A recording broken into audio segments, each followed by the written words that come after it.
So, welcome everyone to episode 3 of the Joy of NFTs. Today we have a super exciting episode because it's an all female episode with artists, community members, and collectors from the NFT community. So, Sabrina, I know that you help educate and promote Spanish speaking artists in particular that maybe don't have the maybe that have the language barrier and don't understand everything NFTs just because that they don't speak English. So tell me a little bit about you, how did you get into the space, and then about your platform or what you do. Basically teaching, educating. I'm doing like a blog. I'm going to launch my website, which is going to have a blog. I'm going to do curation. I'm going to kind of take them by the hand to the artists and then do the first steps with them.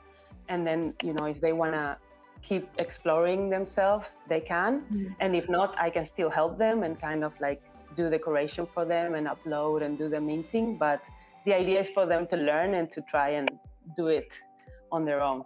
What made me go this way instead of like maybe going some other way in the crypto space is because I love art. I love artists all my life.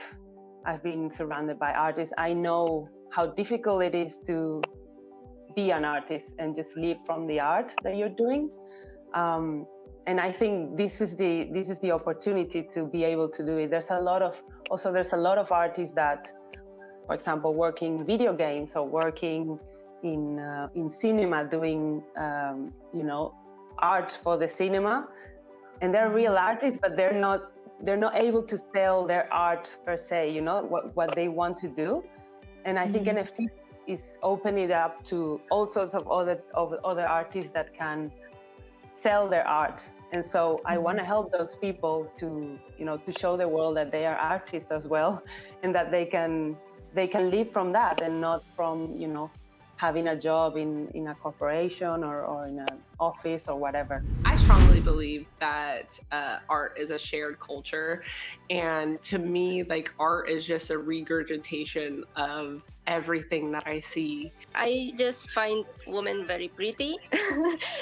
I love to dress, to create. Yeah, we are. It's not a doubt. And I always liked fashion. And when I was little, I wanted to be a fashion designer, but that was like, we are gonna not make a living out of it. But I also wanted to be an artist because both my parents were studied art, but they are not working as artists. Then I studied graphic design, and then I ended up working like in a 3D company, a graphic design, but not doing what I want. So I just started to draw what I want in my free time, and it was just what I was feeling. I said, I want to draw pretty girls with pretty dresses, and there is no there is no real super depth motivation. It was just what was making me happy. I've spent the majority of the money that I've made doing NFTs getting this nonprofit up.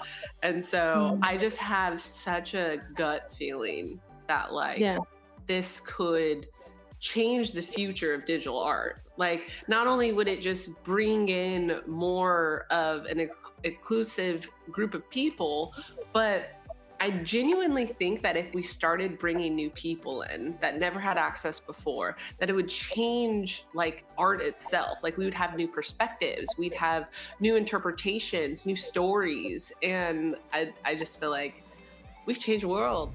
So the word for this episode will be fearless, and you guys will have 10 minutes to sketch something base or inspired by that word. I had a lot of fun talking with both of you and watching you doing this sketch, and yeah, I'm just blessed and so grateful to share the stage with you, and thank you again for joining, and I hope you guys watching had a lot of fun and a lot of good insight into the creative process and what artists go through, and what tools do they use. So thank you for joining, and we'll see you on the next one.